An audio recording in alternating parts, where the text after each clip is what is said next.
Yo, what's going on? It's TMG Fresh. I just jumped off the porch with Dirty Glove Bastard.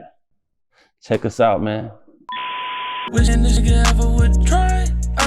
We gon' get his whole shirt tied. He gon' have to know it. All right, so we got TMG Fresh off the porch with us today. Yes, sir. How you feeling today? Oh, man, I'm feeling fantastic. I love it. Hey. Yeah, appreciate you coming by, man. For sure, man. Appreciate you having me. Yeah. What else are you working on here in Atlanta during this trip? Shit, I'm really just, moving around, gonna hit some clubs, just trying to catch a feel for the culture out here. My first time really spending time out here, so I'm. Oh, really? Yeah. So I'm like, people been telling me to come here forever, and I just kind of been bullshit. My bad, I know. No, you good. I just kind of catting off, so now I'm here just taking in everything, just enjoying my time. Yeah. Well, welcome Thank to you. Atlanta, man. Appreciate Sure. All right, so born in Oakland, right? Yes, sir. All right. What was it like growing up there? Yeah, man, it's dope, man. The Bay is like a real diverse place, so it's just so much different culture there, and it all kind of blends together, which is like a cool thing. I haven't seen that many places, so it's like everybody kind of all mixed together. You know what I'm saying? I'm mixed race, so it's like I be around all different types of backgrounds and shit. So, yeah, man, the Bay was a good place to get my foundation for sure. Yeah. And you used to play ball, right? Yeah, small forward. How tall are you? 6'4". Okay. Yes, sir. So you went to college to play ball too? Yeah, I played for a little bit. I ended up getting hurt my freshman year. Oh, damn. Had knee surgery, and then I tried to come back, but it just wasn't really the same. And I was at a small school, and I didn't like the program. The coach was on some very fundamental, catch, 3-point stance, pivot, pass, set a screen, you know what I'm saying? And I was really a scorer. I would shoot, drive. So for me, it was I would be scoring, and he'd be mad because it'd be oh, you're not running the offense right. I'm like, all right, but in the point of offense to score, right? So I'm like, this is kind of whack. So I just, after that, I was kind of and my knees, it wasn't the same as before. I couldn't jump as high and shit. So I was like, I'm gonna just kind of move on. Yeah. I wasn't going to the league. So it was might as well try something different. Yeah. Then I started boxing and shit. Oh, yeah? Yeah, did that. And then, just moved on. Life happened. Yeah. Yeah. Did you finish college or did you just leave I finished. Yeah, I finished. Okay. Yeah. So what'd you get your degree in? Sociology. Okay. Yeah, I'm not gonna lie, I kind of just picked it because it's easy. It's a lot of why would people do this or that? And and it's just I understand people. So it's if you ask a question it just was super simple for me. So to me, since I've been exposed to so much in my life, it was I understood the socioeconomic things that we were studying, and I know some kids in the class had to read all the books to get their information about what it was like in the hood or what it's like in different cultures and shit. And it was just something that I had already been exposed to. So it was I could do fine on the tests and on the papers without reading. So it's I'll do this as a lick, Yeah. Got a degree is easy. Yeah. What'd you do after college? Did you get a job in that field or? No, I went to real estate. Okay. My pops is real estate. So I was let me try that. But I didn't want to work for him right away because I wanted to try to do my own shit. So I moved to New York City, lived there for a year and a half. Okay. Doing some real estate development work out there. And then went back to the Bay and worked with my pops for a little bit with his real estate company. And then I was just I felt I didn't wake up excited, you know what I'm saying? I was just doing something just because it was something that was there, you know what I'm saying? Something that my parents kind of tucked me into from a young age and made me feel that's what I wanted to do, but it really wasn't. So I decided to leave that, move to LA, and I started a record label kind of at that point because I didn't really know what I was doing. I signed an artist and didn't really do too much with it because I didn't really understand what I was doing. There wasn't no infrastructure, but that's how I first got into being around the music and all that. And then from there I went and started messing around with some film stuff and writing and directing a short film. And And that actually put me in a good position. I never even put it out, but it had put me in a good position because my boy had brought me to Jamie Foxx's house. Yeah. And Fox like loved the film. So he called his managers up, like, you gotta meet this kid, you gotta see his film. So I ended up going down to their offices. And I didn't even know they was his managers. He's just like, oh, I gotta introduce you to my man Chuck. I'm like, all right. I go there and I'm like in the meeting showing them the film. And I'm like, so what do y'all do? And they're like, well, we're managers. Like, I manage Jamie Foxx, Leonardo DiCaprio. Oh, wow. And the other guy was like, I manage directors. I manage Martin Scorsese and Nick Cassavetes and Michael Bay. And I'm like, that's crazy. Like, and then, but they were like really fuck with me. Like, they really liked my project, and they was put me in position to like be able to make some plays and really direct some stuff. And then I kind of just bullshitted. Like, I was like, I don't know, I wasn't super focused and kind of just didn't follow through on that opportunity. But in that time, I was working with this artist named Young Pinch at the time. And then also this artist named Solo Lucci, who acted in my film. That's how I met Solo Lucci. And so then I was like trying to work with them, getting back in the music side. And again, it was kind of the same thing. Didn't have no infrastructure and shit. We was just kind of running around trying to do shit and, you know, like making good music, but not really knowing what to do with it, you know? Yeah. And then I was like, man, let me try to make some music myself, you know, because I knew I was creative. So I'm friends with Southside, shout out Southside. Okay. And I hit Southside one day. I'm like, bro, I'm trying to make a song. Like, can I come to your house and record some shit? He's like, for sure. So I went over there and I recorded like 3 songs. And like they was kind of, I mean, they was whack in the sense of like, you know what I'm saying, in comparison wise, but like they weren't as whack as you'd expect for someone's like first song. Yeah. So after that, I was kind of like, damn, it's kind of something I could become good at if I keep pushing on that, you know? And then I just been, since then, just recording. I recorded probably every day for like a year and a half, 2 years, something like that.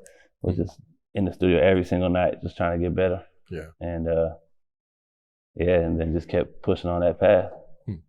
So you never thought about being a musician before that, or? I didn't think I could. I didn't think I had that skill set, you know.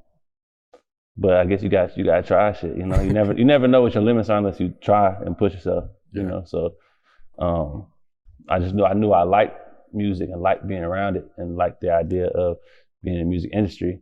Mm-hmm. I just didn't know I had the talent to be an artist. But then when I figured that out, then I started going real hard with it. Yeah. So. Did it come pretty natural for you, considering you were been around music for so long too? Yeah, that combined with the aspect of like even just being a writer in the sense of when I was writing screenplays and shit. So it's like I already had like a way with words and kind of already had grown as an artist in terms of, you know, being able to express myself artistically. So it was basically just changing it from film into music and just, you know, but still using those same type of artistic skills. Mm-hmm. Were your friends and family surprised when you popped up one day and like, hey, listen to my song? They thought I was crazy. They're like, we were like, bro, what? Like you were in great position, like as a director, like you was with some of the top managers in the business who are trying to put you on, and now you just are not even focused on that. You're just doing music, like, and you've never rapped before this. Like, they thought I was crazy for sure. But I don't really care what people be thinking for like, I learned that a long time. Because when I wanted to make movies, people thought I was crazy. Yeah. Like, you can't do that, da, da, da, da. Like, you gotta go to school for that, da, da, da, da, all that. And I was like, I don't gotta go to school for that. I could study on my own and figure out on my own, you know? So I kind of felt the same way about the music. It's like, all right, cool, just wait, just watch. Yeah.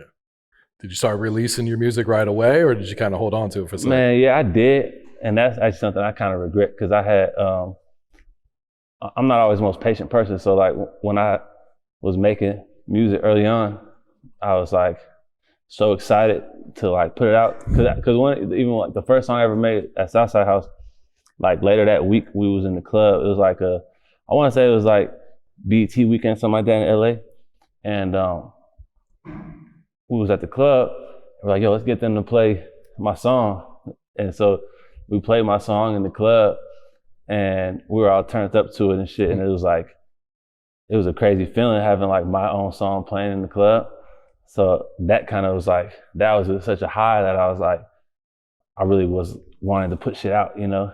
And I didn't have no one around me at the time to be like, bro, that's not it. That's not the one to put out. You know what I'm saying? Everyone was kind of like just riding the wave, like enjoying the time, enjoying the, you know, all the fun aspects that came from being around me and what I was doing, you know, being out in the club, being around a bunch of girls and stuff like that, people like that lifestyle aspect. So everyone was just like, they didn't want to risk saying something that I didn't want to hear to end up maybe being pushed away. So they just, oh yeah, dude, it's hard. You know what I'm saying? So I ended up putting out a couple songs that I really, really wish I hadn't, because even just months later, like after developing my ear a little bit more, I was like, bro, that's crazy. I should never put that out. You know what I'm saying? And then after that, things started to develop more. I put out a couple of 4-song EPs that still weren't it, but it was like, it was improved. It was better. But then, and that's when I started to like grow as an artist, and I think started to be seen as an artist at that point, because it was like real songs, even though they weren't, you know, of the highest level. Yeah. But and then I was like, man, if I'm doing this to be great. I'm not just trying to do like some whatever type of shit. So I kind of decided to take a step back from just putting shit out and rushing, and taking time to really like develop my craft and develop great songs and really find my voice and find my lane. And so then I just kind of started taking that approach and just being very more intentional about what I was doing. Found the right people to be on my team who was able to help elevate the music and elevate the way I was going about it. And yeah, and then now we're here. So anybody, yeah. Talk about creating that song. Anybody, man. I feel like that song's like, it's just like a feeling that like, you ever had to be like, you messing with a girl and like, she kind of like just acting like it's just, you know, like it's not taking it serious type of thing, but you actually fuck with her, and it's like, they just kind of treating you like they treat anybody else, thinking that you just on some bullshit and just, you know, not really serious or nothing. So they just kind of treat you like just anybody, right? So I kind of want to make a song like expressing that emotion and expressing how that felt, and I felt like other people could relate to that. And yeah, so I guess it just kind of came from a place of pain, but turning the pain into art, you know? Yeah. Were you surprised that so many people were fucking with this song? Honestly, I wasn't surprised, to be honest, because I felt like I could tell it was a good song, you know what I'm saying? Like, yeah, I wasn't surprised. I felt like it was, and because even before I put it out, I had, you know, played it for a bunch of people. A lot of people had heard it, and it always got really good response. And you can always tell like the difference between when someone's like, "Oh yeah, that's tight," you know, versus like if they actually fuck with it. You can see it in their face and feel it in their energy, and just see it while they listen. I watch people's body language while they're listening to a song, as opposed to just hearing what they're gonna tell me how they think about it afterwards. Because people don't want to tell you to your face that they don't like it. You know what I'm saying? Yeah. So I assume they're gonna say they like it, but it's like if I'm there with them playing it for them, and I see them, oh, so like that look like, oh shit, you know, then I know that it has that effect. So, and I had a chance to perform it actually before I had my first real performance ever, probably like 2 weeks before the lockdown happened. Oh, really? So, I had performed Anybody and a couple other songs that are on my EP, and the response was like really good. It was like real solid in the room. So I felt like I had something there. So when I put it out, I kind of expected it to have that type of impact. Yeah, I was looking at the YouTube comments, and you got people all over the world commenting on this too. Yeah, did that dope. Surprise you? That your music reached so that far? aspect's crazy, because I definitely like prior to that, everything, like people knew me in LA, Mm-hmm. but it didn't extend past there, you know what I'm saying? So that was definitely like a cool thing to see, that like it went beyond just the people who already knew who I was from just my presence being in the clubs or just being around LA, and just, you know what I'm saying? People that didn't even know me from that was listening and liking it. That shit was dope. Yeah. That was dope. And being that you director, were you very hands-on with the music video too? You know what? I really wasn't on that one, because I wanted to, because when I direct something, I know I want to be able to execute my vision. And I know that there's something that I see in my head, and I know that other people might not see that same vision. So if they're giving input and trying to, you know, really try to do this or do that, it's like they kind of somewhat shooting in the dark, right? Because they don't really know what exactly is in my head that I'm trying to do or create. So I didn't want to do that to the director and potentially mess up what brilliance that he had bringing into it, you know? Yeah. So I just kind of, you know, just did my role as an artist. There were little times I'll be like, you know, I'll check in on certain things and just make sure we're getting enough. Do we get enough coverage of that? Did we, you know what I'm saying? We sure we got that shot. Let's get this shot too, just so we have both and both. I'll do shit like that, you know what I'm saying? Like, definitely are shots I push for. But overall, as far as like crafting the narrative and really creating it, I'll let him have his creative, you know, autonomy. Yeah. How'd you link up with Tee Grizzley for Champagne Cry? That came through YK Osiris, because YK was at the house. We was doing a song together, and he was like, "Oh, Tee Grizzley's in town. Like, should I tell him pull up?" And I was like, I'm thinking, hell yeah! Like, I've been a fan of Tee Grizzley since his first project came out. So he pulled up, and then we kind of just like hit it off right away. Like, I mean, in a certain type of way, because like we're both like very reserved, and like we kind of like, if I don't know you, I'm not like super friendly like that, you know what I'm saying? But like, if I feel somebody's energy is genuine and cool, and you know what I'm saying? So we kind of just was like, first it was kind of like, you know, hey, what's up, you know what I'm saying? Just chilling, you know what I'm saying? And then I kind of peeped that he was kind of like me, you know, some people be kind of like, very like, they want to make a big show about themselves and right? And he wasn't like that at all. He was very much just humble and cool.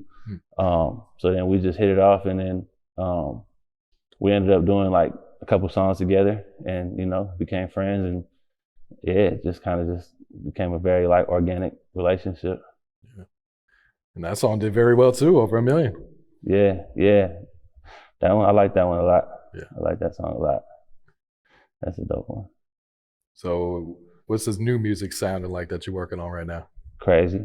It's crazy. I'm not gonna lie. It's crazy. It's like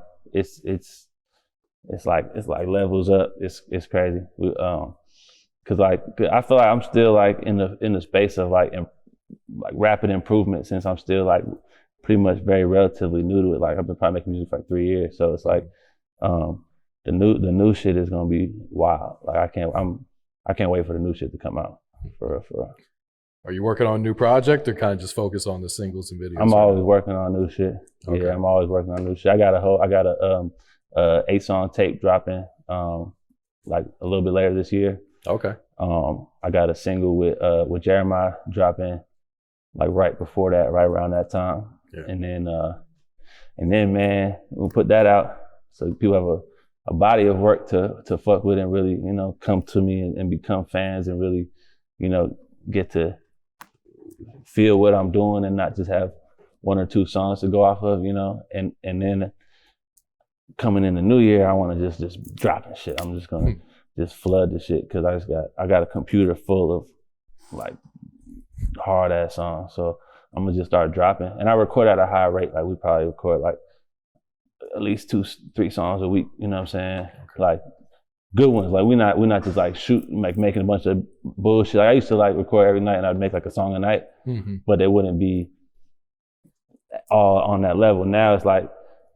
instead of like using the Uzi and just spraying, like we put our sniper rifle on, we just really we locking in, and we're just hitting, you know. So yeah, we're getting like 2-3 like real solid songs a week. So at this rate that we're making the great music at, it's like we got to start putting it out at that rate, you know. Yeah. So yeah, we're gonna start dropping and just really try to just, you know, people gonna see, people gonna recognize, people gonna really, you know, they're gonna be, oh shit, they're gonna be surprised, you know, that we're coming. Gotcha. We're coming. Any shout outs before we wrap it up? Man, definitely want to shout out Tee Grizzley, you know, Audi for making that track. My man Gabe made Anybody. And yeah, my whole team, my team's amazing. The whole TMG team. So, you know, we're building an empire here. So, yeah. And shout out you for having me here. I appreciate that. Wish a nigga ever would try. We gon' get his whole shirt tied. He gon' have to know what's up with my side. He gon' have to take